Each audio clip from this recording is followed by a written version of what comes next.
লাল শাক তুলে নেওয়ার পর এই ক্যারেটটাকে আমি নতুনভাবে তৈরি করব। 3 দিন পরপর জমে গিয়েছে ঠাকুরের বাসি ফুল, রোদে রেখে দিয়েছিলাম, শুকিয়ে গিয়েছে। আর তার সাথে সাথে ফলের খোসাও অনেকটা জমে গিয়েছে, তার মধ্যে আজকেও কিছুটা বেরিয়েছে। তাই ভাবলাম এই ক্যারেটের মধ্যেই অর্ধেকের বেশি আমি কিন্তু ওই সমস্ত ফলের খোসা আর পুজোর ফুল দিয়ে ভরিয়ে দেবো। নিচে এরকমভাবেই সবজির খোসা আর ফলের খোসা মিশিয়ে অল্প মাটি দিয়ে দিয়েছিলাম। এই ক্যারেটটাকে রেডি করে রেখে দিয়েছিলাম অন্য কোনো গাছের জন্য, কিন্তু এই যে লাল শাক পুরো ভরে গিয়েছে, দানা হয়তো মাটির মধ্যেই ছিল তাই বেড়ে গিয়েছিল। আর নিচে সেই সবজির খোসাগুলো দেখুন সব মাটি হয়ে গিয়েছে, এগুলো বোঝাই যাবে না যে এর মধ্যে ফলের খোসা পুজোর ফুল টুল ছিল।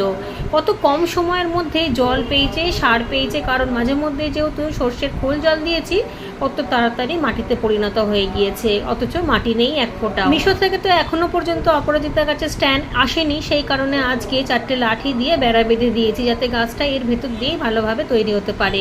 যেহেতু ফুল চলে এসেছে, অনেক কুড়ি এসেছে, তাই কিছু তো একটা ব্যবস্থা করতে হবে। আর আমি লতাবো না বলেই এরকম ব্যবস্থা করেছি, যা হবে এটার মধ্যেই আমি দড়িতে বেঁধে বেঁধে ছোট করে রাখবো, তার মধ্যেই ফুল নেবো। আর এদিকে আজকে খানিকটা টক ফল তুলে নেবো, অনেকে এটাকে রোজালাও বলে। কালকে এই রোজালা শরবত করে দেবো গোপালকে, সেই জন্যই কিছুটা তুলে নেবো, খুব একটা বেশি লাগবে না।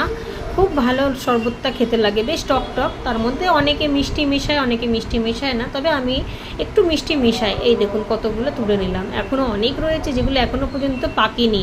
পাকলে খুব দেখতে ভালো লাগে, একেবারে লাল টকটকে।